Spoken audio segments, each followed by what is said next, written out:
안녕하세요. 과학, 기술, 경제, 투자 전략 고민하는 에스테스입니다. 12월 13일 가장 주목되는 거, 프랑스가 수소 허브가 되려고 대규모 자금을 수소 분야에 투입한다고 합니다. 천연가스 허브는 카타르인데 천연 수소 허브는 프랑스가 되겠다는 건데 이거 이제 주목을 해야 할 것 같습니다. 사진에 프랑스 마크롱 대통령이 지난 월요일 에어버스 방문하는 그 모습인데 프랑스는 작년에 2030년 목표로 대략 한 540억 유로 이렇게 큰 돈을 과학기술 분야 집중 투자한다 이렇게 발표를 했습니다. 이게 이제 2년차 기념하러 저기에 갔다는 건데 저기서 수소 허브 선언 한 것으로 보입니다. 향후에 프랑스가 에너지 분야 전략적으로 투자할 분야 5개를 제시를 했는데 그게 핵융합, 뉴클리어 퓨전, 천연수소, 내추럴 하이드로젠, 소형 원전, SMR, 대규모 ESS, 그 다음에 CCS 이렇게 5개입니다.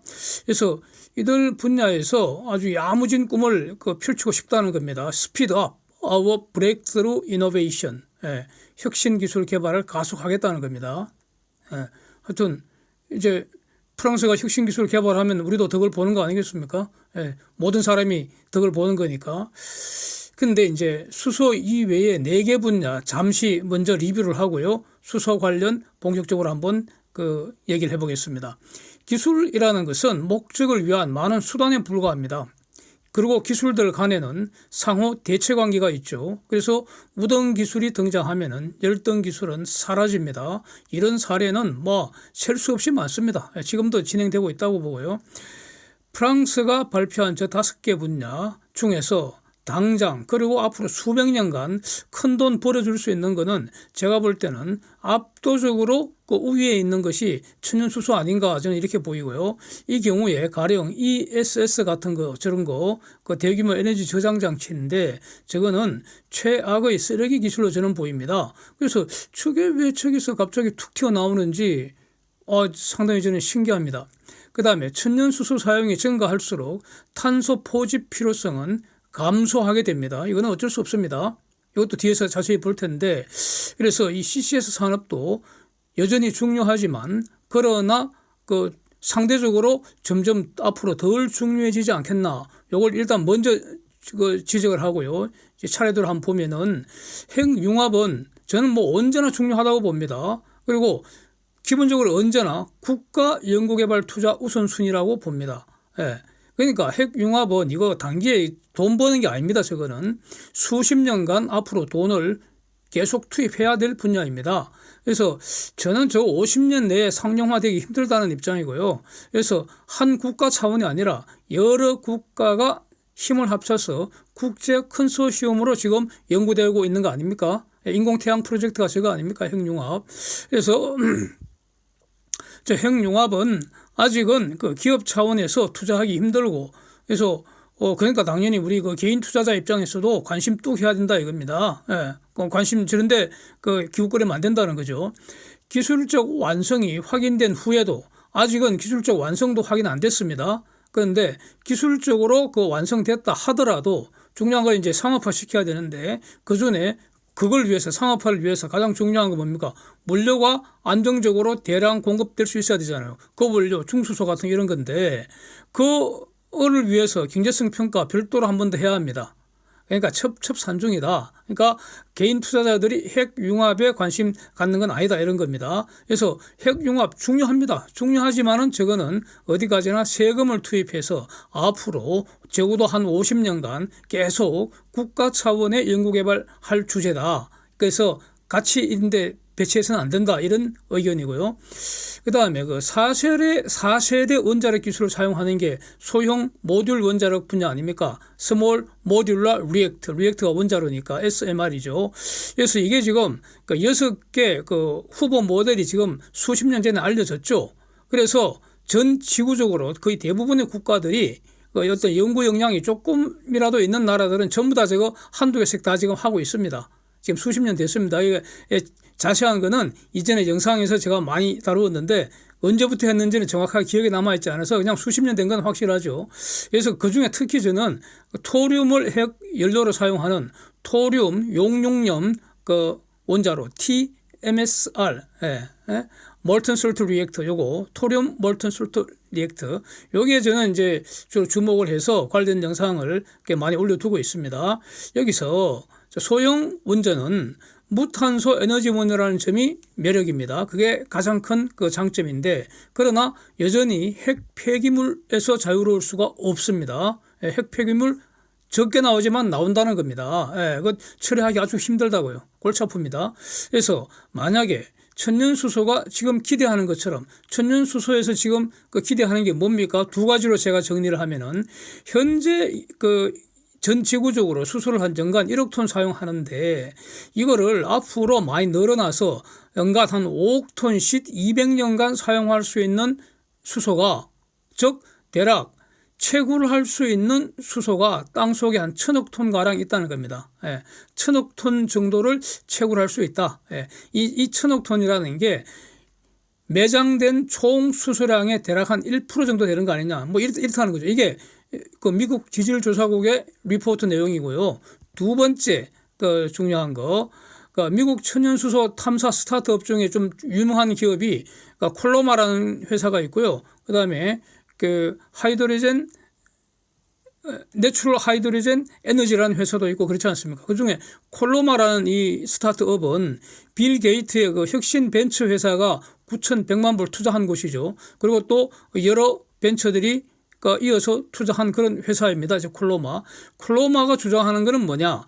지금 땅 속에서 저절로 수소가 만들어지고 있는데, 그 만들어지는 생성 속도가 어느 정도냐? 연간 2,300만 톤 속도로 지금 만들어지고 있다는 겁니다. 이거는 영원히 계속 땅 속에서 저절로 만들어지는 수소입니다. 그냥 우리가 사용해도 계속 만들어져서 채우고 있다는 겁니다. 그런 뜻입니다. 그래서 이런 주장이 만약에 맞다면 천연수소 사용 앞으로 계속 늘어나겠죠. 그러면 소형 원전의 무탄소 에너지원의 가치, 이건 줄어들지 않습니까? 그리고 핵 쓰레기 부담은 점점 더 증가하지 않겠습니까? 이건 뭐 당연하잖아. 그러니까 소형 원전의 인기는 좀 시들해지지 않겠나, 이런 겁니다. 시들해진다 이거죠. 소형 원전이 왜 인기 있었습니까? 그러니까 무탄소 에너지원이 지금 저것밖에 없을 때, 그런 인기가 있었죠. 그런데 지금 무탄소 에너지원 가장 각광받는 게 싸고 많이 공급할 수 있고 어쩌면 영원히 공급할 수 있는 게 지금 천연 수소가 발견됐는데, 소형 원전 시들해지겠죠. 인기 시들해진다는 건 뭡니까? 수요가 줄어든다, 즉 돈 벌기 힘들어진다, 이런 의미 아니겠습니까? 그래서 그렇다고 뭐 그 SMR을 연구는 해야 한다고 봅니다. 연구는 해야 하지만 좀 약간 과거보다는 좀 시들해진 거 아니냐, 이런 뜻이고요. 그 다음에 또 사람들이 왜 도대체 돈을 들여서 CCS를 하겠습니까? CCS, 카본 캡처 스토리지. 그러니까 이산화탄소 포집해서 땅속에 파묻어 버리는 이 일을 왜 합니까? 왜 돈 들여서 합니까? 옛날에 이런 일 안 했잖아요. CO2 배출 안 하면, 즉 화석 연료 사용 안 하면 CCS 필요 없겠죠. 그런데 이제 인간이 살아가기 위해서 에너지가 필요하다, 즉 열이 필요하다. 그런데 당장은 지금 태울 수 있는 게 석탄, 석유, 가스, 이게 대부분이잖아요. 그러니까 이걸 지금 당장 사용 안 하면은 그냥 난리가 나겠죠. 사람들이 무더기로 죽을 수도 있잖아요. 그러니까 어쩔 수 없이 석탄 등 이런 걸 이제 사용 계속 하는데, 그러면 이때 CO2가 나오니까 할 수 없이 이거를 포집을 해서 파묻어 버리자. 그러면 이제 포집하고 파묻는 거 할 수는 있는데 돈이 들죠. 그 비용은 화석 에너지 최종 소비자들이 부담하게 하자, 이겁니다. CCS가. 그렇죠. 그런데 여기서 이제 어저께 본 영상에서 미국 에너지정보청 최근 보고서를 보면은 현재 석탄의 주된 용처는 발전 분야이고요. 석탄 발전이라는 거죠. 오히려 주된 용처는 교통 분야라는 겁니다. 교통. 그러니까 육상, 해상, 또 공중, 이렇게 교통 분야라는 겁니다. 그래서 가스 발전으로 석탄 발전을 대체를 해버리고, 교통 분야는 수소 엔진이 대체하면은, 즉 수소가 대체를 해버리면은, 그러면은 항공기나 선박이나 육상이나 이 교통 분야를 전부 수소 엔진이 싹 대체 저는 할 수 있다고 보는 입장이기 때문에, 그렇게 되면 뭡니까? 이게 바로 everything is about to change. 전부 싹 바뀌는 거 아닙니까? 그렇잖아요. 전부 싹 바뀌는 거 아니에요. 천연 수소가 전부 싹 바꾸잖아. 이렇게 진행이 되면은 수소는 태워도 물밖에 안 나오니까 굳이 탄소 배출을 안 해도 전기 만들 수 있고요. 여기저기 돌아다닐 수 있잖아. 그러면은 탄소 배출권 가격 대폭락할 거 아닙니까? 탄소 배출할 필요가 없는데 그걸 왜 돈 주고 삽니까? 그러니까 CCS 서비스에 대한 수요도 앞으로 기본적으로 이거 줄어드는 거 아니냐. 뭐 이런 생각이 가능할 것 같습니다. 그래서 지금 현재 인프라에서도요, 도시가스 파이프에 수소를 최대 20% 정도는 섞어서 보낼 수 있다고 하잖아요. 그러면은 요 20%가 뭐냐에 따라서 하여튼 탄소 배출은 줄어드는 것이고요. 메탄하고 수소를 혼소 발전하면은 점진적으로 요 수소 비중을 늘려가면은 점진적으로 늘어간다는 것은 수소 공급이 점진적으로 늘어나기 때문에 그렇다는 거죠. 그러면은 전체적으로 탄소 배출은 앞으로 이제 줄어들 수밖에 없지 않겠나. 즉, 이 탄소 제로는 결국 천연 수소 때문에 달성할 수 있다. 과거에는 상당히 회의적이었는데 이제는 희망을 갖게 됐다. 이런 것도 아닙니까? 그래서 저 CCS 산업은 기본적으로 저 과도기가 될 수도 있겠다. 지금 당장 필요 없다는 뜻은 아닙니다. 장기적으로 보면은 저 중요성이 좀 계속 앞으로 줄어들지 않겠나. 천연수소 사용이 늘어날수록 CCS 산업의 중요성은 줄어들지 않겠나. 그 다음에 그러니까 지속 가능성도 의심해 볼 수 있잖아요. 저거. 그래서 천연수소 사용 증가하면 증가할수록 화석연료를 천연수소가 대체하면 대체할수록 CCS 중요성 감소하지 않겠나. 그래서 여기서 천연수소도 증가하고 화석연료도 증가하는 일은 저는 이거는 일어날 수 없다고 봅니다. 연구하니 에너지는 필요할 때 필요한 만큼만 있어야 합니다. 이게 필요 충분 조건입니다. 그래서 천연수소 증가하면은 화석연료는 대체된다. 이렇게 봅니다. 이제 제가 볼 때는 가장 정말 쓸데없는 짓, 가장 바보 같은 투자가 바로 대규모 에너지 저장 시스템 아닐까 싶습니다. 저 정말 한심한 비즈니스 모델 아닌가. 그래서 저는 저 에너지 저장 시스템 ESS 관련 주식은 일단 팔아치워 놓고 이 영상 계속 들으시는 게 좋을 것 같습니다. ESS 에너지 스토리지 시스템인데 이거 안고가 뭡니까? 열등제인 리튬이온 배터리. 지금 문제 많기 때문에 저는 열등제로 봅니다. 리튬이온 배터리는. 이거를 대규모로 모아놓은 것에 불과합니다. 저거 아무것도 아닙니다. 그렇잖아요. 아무것도 저게 무슨 첨단 기술이 있습니까? 물론 제가 이제 통제하고 관리를 효율적으로 하는데 어떤 소프트웨어가 들어가겠지만 저거 뭐 그냥 기술이 있다고 보기 힘듭니다. 그래서 저 왜 필요합니까? 재생에너지라는 것, 가령 수력, 태양광, 풍력, 요거 이제 재생에너지인데 왜냐하면은 리뉴어블 계속 나오니까. 그래서 요걸로 재생전기를 이게 문제가 가능성 아닙니까? 가능성. 이거를 배터리에 넣어뒀다가 그래서 비가 안 오거나 밤이 되거나 구름 끼거나 바람이 안 불면 그러면 그 배터리에 넣어뒀던 전기를 도로 꺼내서 가령 이거를 도시 규모로 공급하자 이런 아이디어 아닙니까? 대규모니까 가령 도시 규모로 이게 이게 전 말이 안 된다고 봅니다. 이게 연구하니 저런 거대 배터리 무더기에다가 전기를 넣었다 뺐다 하면서 열 손실이 일단 엄청 나게 되고요. 그 다음에 배터리 수명 지금 몇 년 되지도 않는데 맨날 고장나서 교체하느라고 돈 다 날린다 이겁니다. 그런데 이런 거는 지금 두 가지 말씀드렸는데 에너지 손실과 그 다음에 수명 문제 두 가지. 이거는 소소한 문제다 이겁니다. 진짜 큰 문제는 뭐냐. 도대체 ESS라는 저런 전력 시스템을 왜 설계를 하느냐고요, 저런 걸. 저런 걸 저렇게 하겠다는 사고방식 자체가 지금 문제 있다고 봅니다. 연구하니 저런 쓰레기 시스템 사용하지 말고요. 전력 시스템 다르게 이용하면 됩니다. 수력, 태양광, 풍력, 요 전기 생기는 대로 바로 쓰라 이겁니다. 에너지는 원래 인간이 저장하는 게 저는 아니라고 보는 입장입니다. 에너지 저장은 자연한테 맡겨야 합니다.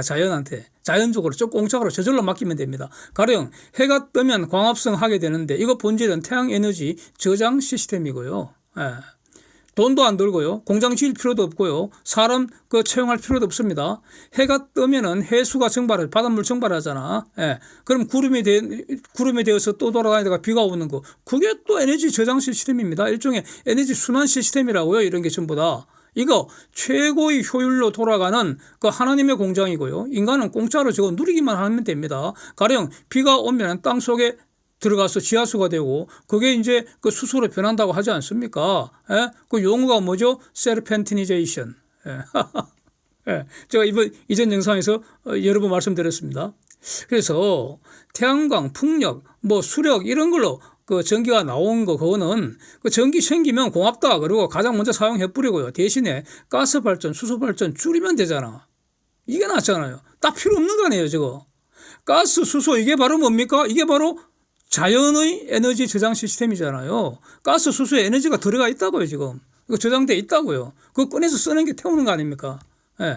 그래서 이거 사용하면 되는데 왜 또 열등제인 배터리를 대규모로 사용한다는 것인지, 예. 할 말 있으면 답을 한번 해 보십시오. 예. 그래서 그런데 여기서 소규모 에너지 저장 배터리, 가령 자동차 시동 걸 때 쓰는 납축전지 이런 건 꼭 필요합니다.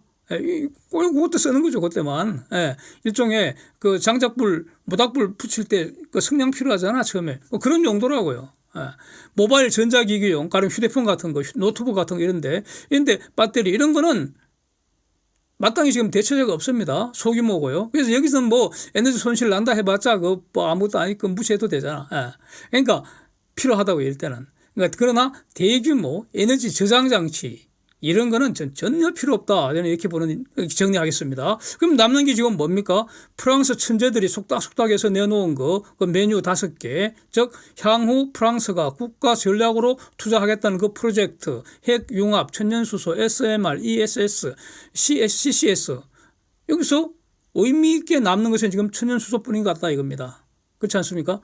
현재까지 땅 속에 천연수소 대규모로 매장된 거, 확인된 거, 그건 프랑스가 최초죠. 그게 지난 6월이라고 합니다. 지난 6월. 프랑스 로렌 지방. 예, 프랑스 로렌 지방. 그 다음에 또 피레네 산맥에 피레네 아틀란틱이라는 지역에도 지금 탐사가 진행 중이라는 겁니다. 12월 3일, 금년 12월 3일, 바로 지난주 아닙니까? 프랑스가 천연수소 개발 허가 2건을 최초로 발급해 줬다는 건데, 이것도 상당히 지금 의미가 있습니다. 왜냐하면은 지금까지는, 가령 지하에서 에너지를 개발한다 그러면 석탄 개발이냐, 석유 개발이냐, 천연가스 개발이냐, 이런 게 법으로 규정되어 있었는데, 천연수소를 땅속에서 개발한다는 거는 상상도 못 했거든요. 근데 이번에 이걸 프랑스가 2건을 개발해 줬다는 겁니다. 예, 스페인 국경, 구글 지도 한번 보시죠. 예, 피레네 산맥, 프랑스에서 볼 때 남서부 지역입니다. 예, 예, 피레네 아틀란틱 지역. 예, 그래서 저런 걸, 저 붉은 점선 희미하게 표시되어 있습니다. 그 지역. 예, 이제 이런 걸 다 염두에 두고 마크롱이, 매시브 펀딩, 대규모 자금을 투입해서 프랑스를 허브 포 하이드로젠 트랜스포트, 프랑스를 수소 허브로 만들겠다. 이렇게 지금 발표를 했다는 겁니다. 아까 비행기 보이는 그 사진, 그런 내용이라는 겁니다. 그러니까 천연가스 공급 허브는 지금 카타르입니다. 천연수소 공급 허브 프랑스, 이런 그림을 지금 그리고 있다 이렇게 봐야 되지 않겠습니까?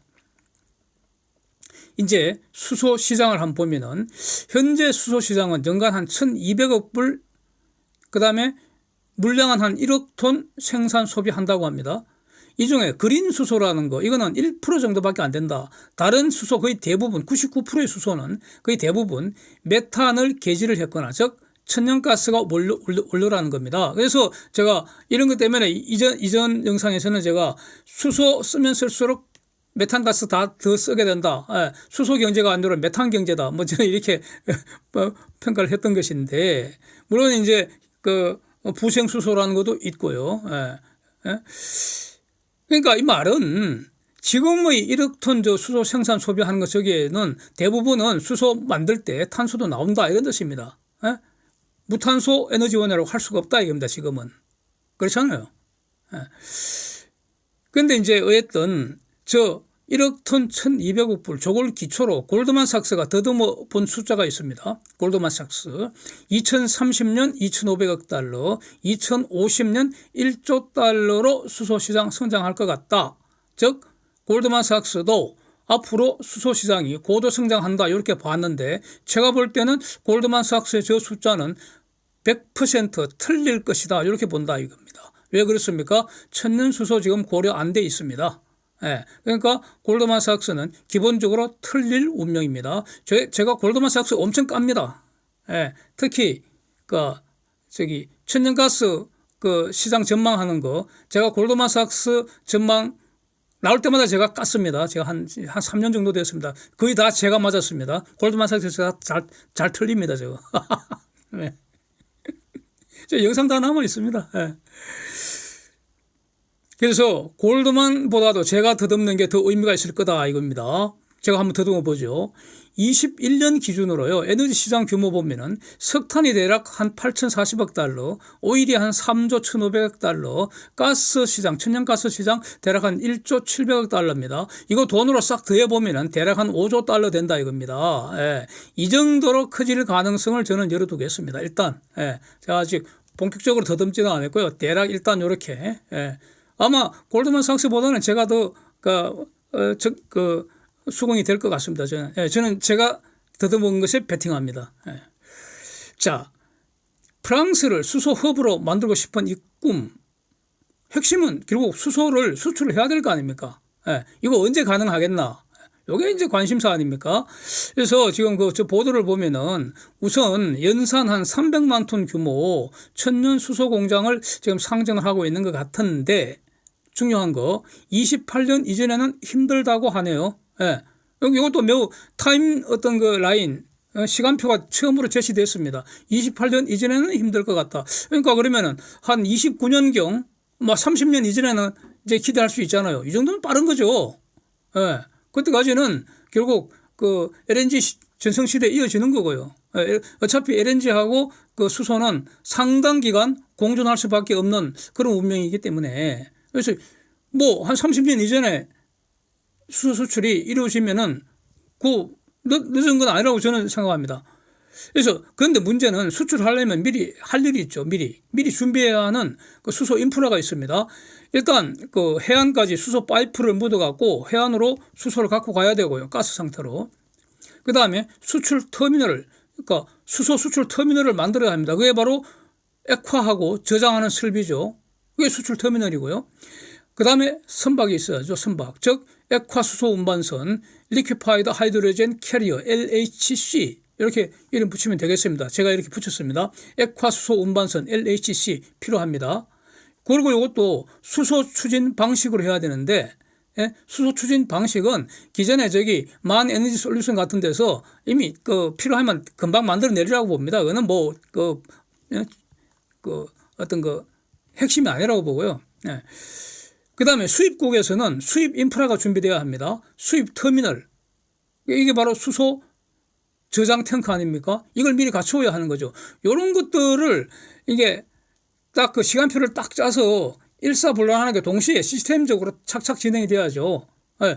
배를 싣고 갔는데 수소 수입 터미널이 준비가 될 때다 그러면 곤란하잖아. 예. 수소 수입 터미널 완성돼서 딱 받을 준비됐을 때 배가 가서 이제 하역을 해주고 그래야 되겠죠. 그러니까 이걸 이제 그러면 저렇게 수소를 가져오면 어디서부터 사용할 건가? 제일 먼저 쓸 수 있는 곳이 바로 발전소 아니겠나? 그러니까 가스 발전소에다가 수소를 같이 태우는 거죠. 그게 바로 가스 수소 혼소 발전 아닙니까? 그게 제일 먼저 아무 문제 없이 현재 시스템에서 그냥 쓸 수 있는 것이고, 그래서 수소를 쓰면 그러면 가스를 적게 쓰게 되고 그만큼 탄소는 적게 나온다 이런 거고요. 그 다음으로 이제 가정용 가스 배관 지금 웬만한 국가에서는 다 갖춰져 있잖아요. 한국도 얼마나 잘 갖춰져 있습니까? 가정용 가스 배관 시스템에다가 수소를 한 20%까지는 섞어서 보낼 수 있다는 거 아닙니까? 이걸 지금 실험하고 테스트하고 그러고 있잖아요. 이렇게 하면은 이제 이런 거 미리 준비를 해야 되니까 이런 모든 준비들이 동시에 먼저 진행이 되어야 한다. 그러니까 시간표 잘 짜서 이런 여러 가지 프로젝트들이 동시에 진행이 돼서 같은 시기에 딱 시작될 수 있어야 한다. 이렇게 될 것 같습니다.